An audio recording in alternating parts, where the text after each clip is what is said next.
Hello friends, welcome to SS education. तो आज हम जानेंगे कि पाइथन में ऑपरेटर्स क्या होते हैं। तो चलिए शुरू करते हैं। देखिए, सबसे पहले है कि operators are special symbol in Python that is use to perform operation on variable and values. इसका मतलब है कि ऑपरेटर्स कुछ स्पेशल सिंबल्स होते हैं पाइथन में, जिनका यूज़ होता है कोई ऑपरेशंस परफॉर्म करने के लिए किसी वेरिएबल पर या वैल्यू पर। जैसे कि आप एग्जांपल में देख पा रहे हैं कि हम यहाँ पे एडिशन करवा रहे हैं 2 + 3 5। तो उसमें जो ये 2 है प्लस 3 है, ये एक ऑपरेशन हो गया है ना, और इसका हमने आंसर निकाल लिया 5। ठीक है, तो हम पढ़ते हैं कि here plus is operator that performs addition, 2 and 3 are operands and 5 is the output of the operation. इसमें क्या कहा गया है कि जो प्लस है वो ऑपरेटर है, जो इसमें जो प्लस लगा है वो ऑपरेटर है जो कि एडिशन परफॉर्म करवा रहा है, और जो 2 and 3 है वो ऑपरेंड्स हैं जिनके ऊपर ऑपरेशन परफॉर्म करवाया जा रहा है, उनको ऑपरेंड्स कहा जाता है। और जो 5 हमारे पास निकल के आ रहा है वो हमारी आउटपुट हो गई। ठीक है, तो आइए आगे बढ़ते हैं। इसके बाद हमारे पास है टाइप्स ऑफ ऑपरेटर्स। तो हमारे पास ऑपरेटर्स के 7 टाइप्स होते हैं, जिनके कि नाम लिखे हैं। पहला है अर्थमेटिक ऑपरेटर्स, दूसरा relational operators, logical operators, assignment operators, membership operators and identity operators. तो चलिए हर एक ऑपरेटर को अच्छे से देखते हैं कि उसका क्या क्या मतलब है। तो सबसे पहले आ जाता है arithmetic operators. Arithmetic operators are used to perform mathematical operations like addition, subtraction, multiplication, division। तो इसकी एग्जांपल देख पा रहे हैं कि a की वैल्यू 2 है, b की वैल्यू 4 है। तो पहले समझ लेते हैं कि क्या होता है। तो देखिए, अर्थमेटिक ऑपरेटर्स होते हैं वो होते हैं जिनसे हम कोई मैथमेटिकल ऑपरेशन परफॉर्म कराते हैं, जैसे कि एडिशन, सब्सट्रैक्शन, मल्टीप्लिकेशन, डिवीज़न। ठीक है, तो वो होते हैं अर्थमेटिक ऑपरेटर्स। जैसे कि आप इस एग्जांपल में देख पा रहे हैं कि हम ऐड में a + b कर रहे हैं। तो इससे क्या होगा, हमारे जो दो नंबर्स होंगे a और b में, ठीक है, जिसमें हमारे a में 2 था, b में 4 था, तो इनका एडिशन हो जाएगा, 6 आ जाएगा। सब्ट्रैक्शन में हमारा a - b आ जाएगा, हमारा a में 2 था, b में 4 था, तो इसका आंसर -2 आ जाएगा, है ना। तो डिवीज़न में हमारा a/b हो जाएगा, 2/4 हो जाएगा, तो 1/2 आ जाएगा। मल्टीप्लिकेशन में हम a × b करेंगे, 2 × 4 करेंगे तो 8 आ जाएगा। ठीक है, इसके बाद हम देख सकते हैं कि हमारे पास यहाँ पे आउटपुट है प्रिंट। तो ये देखिए, हमने जो यहाँ पे प्रिंट लगाया है, ये एक फंक्शन है जिससे हमारा जो भी हम इसमें ऑपरेशन परफॉर्म कराते हैं उसका आउटपुट यहाँ पे प्रिंट हो जाती है। जैसे कि आप देख पा रहे हैं कि a + b 6 आ रहा है, a - b -2 आ रहा है, इसको हम डिवाइड कर रहे हैं तो 2 आ रहा है, और मल्टीप्लिकेशन कर रहे हैं तो 8 आ रहा है। उसके बाद हम बढ़ते हैं रिलेशनल ऑपरेटर्स की तरफ। Friends, relational operators compares the values, it returns the true और false according to the condition. तो इसमें क्या है कि जो रिलेशनल ऑपरेटर्स होते हैं ये वैल्यूज़ को कंपेयर करने के लिए यूज़ किए जाते हैं। ये कंडीशन के अकॉर्डिंग हमको ट्रू या फॉल्स में आंसर देते हैं। तो आइए हम इसकी एग्जांपल को देख सकते हैं। सबसे पहले ये देख लीजिए कि जो रिलेशनल ऑपरेटर है, इसमें हमारे पास कुछ ऑपरेटर्स, कुछ साइंस होते हैं, जो कुछ स्पेशल सिंबल्स होते हैं जिनका हम प्रयोग करते हैं। सबसे पहले है ग्रेटर देन, जिसको हम कह सकते हैं कि एक एंगल ब्रैकेट है, जिसका जो माउथ है, इसका जो फेस है वो लेफ्ट साइड की ओर खुला हुआ है और राइट साइड की ओर बंद है।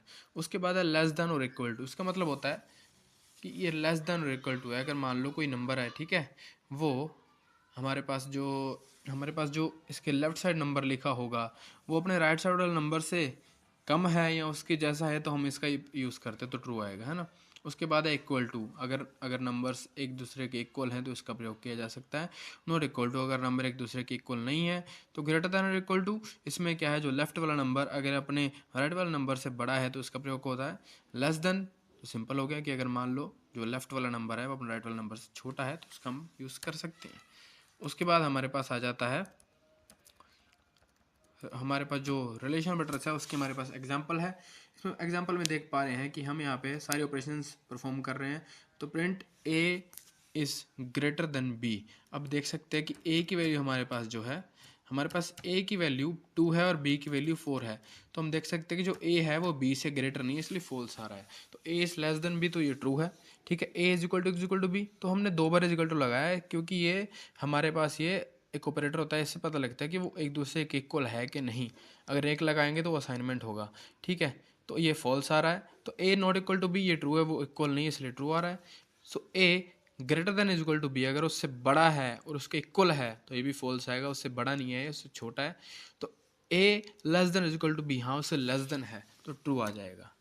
ठीक है फ्रेंड्स, उसके बाद हम बढ़ जाते हैं अगले वाले पे। अगला है लॉजिकल ऑपरेटर्स। तो लॉजिकल ऑपरेटर्स क्या होते हैं? Logical operators perform logical or and logical not operations. It is used to combine conditional statements. तो जो लॉजिकल ऑपरेटर्स हैं इसका हम यूज़ करते हैं कंडीशनल स्टेटमेंट्स को कंबाइन करने के लिए। अब देखिए जो लॉजिकल एंड है, लॉजिकल और है और लॉजिकल नॉट है, इनका ऑपरेशंस क्या होते हैं? इसमें क्या होता है, हम इसमें 2 कंडीशन या 3 या 4 कंडीशन जितनी मर्जी लिखेंगे, लिखना चाहते हैं, ठीक है। तो इसमें क्या होता है, जो हमारे पास जो एंड होगा, है ना, एंड का मतलब क्या होता है? एंड के आसपास जितने भी हमने कंडीशंस लगाई हैं, अगर वो सब ट्रू होंगी तो हमारा आंसर ट्रू आएगा, अगर एक भी फॉल्स होगी तो आंसर फॉल्स आ जाएगा। और जो और है, इसमें हमारे पास कम से कम एक कंडीशन अगर ट्रू होगी तो हमारा आंसर ट्रू आ जाएगा, वरना फॉल्स आ जाएगा। और जो हमारा नोट है, ये हमारा जो आंसर होगा उसको इन्वर्ट कर देगा। अगर मान लो ट्रू आ रहा है तो उसको फॉल्स कर देगा, फॉल्स आ रहा है तो उसको ट्रू कर देगा। तो लॉजिकल ऑपरेटर्स का ये काम है। एग्जांपल में देख पा रहे हैं 5 is equal to 8 and 6 is greater than 7। तो देखिए हमने इसे अंदर हमने एंड लगाया, ठीक है, बीच में। तो देखिए इनमें से वैसे तो कोई भी कंडीशन ट्रू नहीं है, इसलिए ठीक है, दोनों फॉल्स है तो फॉल्स ही आ जाएगा।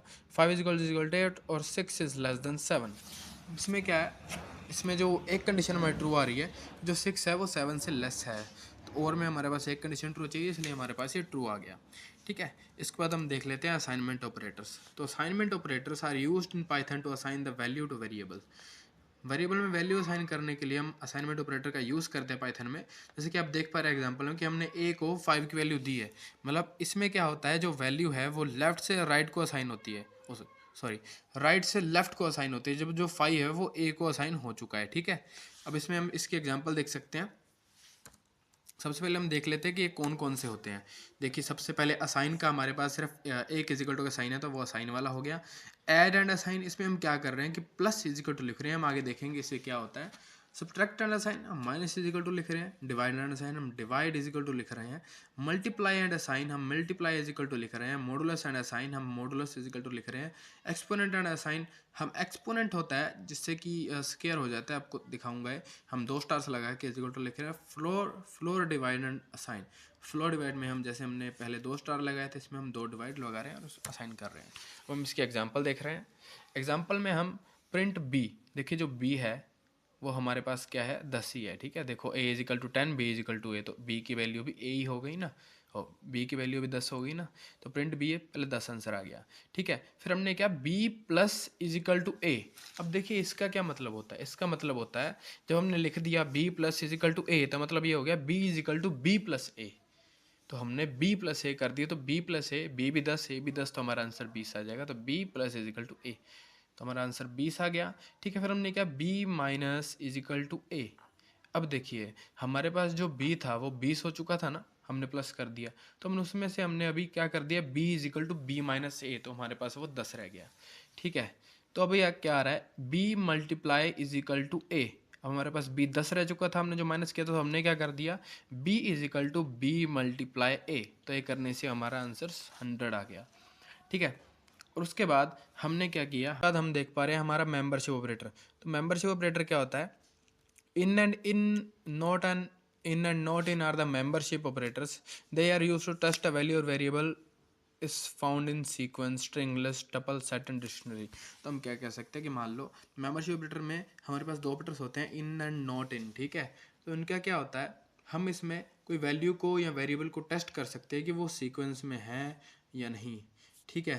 तो हम जो इन ऑपरेटर है, हम उसका आंसर ट्रू आएगा अगर वैल्यू सीक्वेंस में होगी, और नॉट इन का आंसर तब ट्रू आएगा जब वैल्यू सीक्वेंस में नहीं होगी। तो डिफरेंस समझ पा रहे होंगे। तो हम इसके एग्जांपल देख पा रहे हैं। देखिए एग्जांपल में हमने लिखा है a is equal to S S education, ठीक है। तो a is equal to S S education, हमारे पास एक सीक्वेंस है, हमारे पास एक कैरेक्टर लिखा हुआ है, हमारे पास एक स्ट्रिंग एस एस एजुकेशन। तो हमने प्रिंट किया एस इन ए। हम देख पा रहे हैं कि जो हमारे पास जो ये वेरिएबल है ए नाम का, इसमें एस है, देख पा रहे हैं कि हमारे पास इसमें 2 एस हैं, तो एस है इसलिए हमारा आंसर ट्रू आ जाएगा। Print N in not A, ठीक है। तो हमने यहाँ पे इन नॉट लगा दिया, हमारा जो ये वेरिएबल है, हमारा जो ये ऑपरेटर है इन नॉट वाला, हमने यहाँ पे इसको प्रयोग किया, ठीक है, ताकि पता लगाया जा सके कि इसमें एन है कि नहीं। तो देखिए इसमें एन है, लेकिन हमने लगाया कि इन नॉट, तो इसका आंसर जो है फॉल्स आएगा। अगर इसमें होगा तो फॉल्स आएगा, अगर इसमें नहीं होगा तो ट्रू आएगा। तो फिलहाल इसमें एन है इसलिए हमारा ये फॉल्स आ जाएगा। इसके बाद हम देख पा रहे हैं आइडेंटिटी ऑपरेटर्स। तो identity operators are used to compare objects if they are same. ठीक है। आइडेंटिटी ऑपरेटर्स का हम तब यूज़ करते हैं जब हमको देखना होता है कि जो ऑब्जेक्ट्स हम देख पा रहे हैं, उनको जो हम कंपेयर कर रहे हैं वो सेम है कि नहीं। तो इसमें इज़ एंड इज़ नॉट जो है हम यूज़ करते हैं ऑब्जेक्ट्स को कंपेयर करने के लिए। ठीक है। तो इसमें जो हमारा इस ऑपरेटर है ये ट्रू रिटर्न करेगा जब दोनों वेरिएबल्स जो है सेम हो, दोनों वेरिएबल्स सेम ऑब्जेक्ट को पॉइंट कर रहे हो, वरना फॉल्स आएगा। और इज़ नॉट फॉल्स करेगा अगर दोनों वेरिएबल्स में सेम वैल्यू होगी। ठीक है। अब इसके बाद हम देख लेते हैं कि इसमें हमारे पास क्या है। हाँ जी, तो इसी के साथ हमारा ऑपरेटर का टॉपिक बिल्कुल ख़त्म हो जाता है। ठीक है, हमने सब कुछ देख लिया है कि कैसे कैसे सब कुछ होता है। हमने आज 6 ऑपरेटर्स को देखा कि कौन कौन कैसे कैसे काम करते हैं। तो होप आपको ये वीडियो अच्छी लगी होगी। अगर वीडियो अच्छी लगी तो वीडियो को लाइक करो, सब्सक्राइब करो, ताकि आपको आने वाली वीडियो के बारे में पता लगता रहे। Thanks for watching.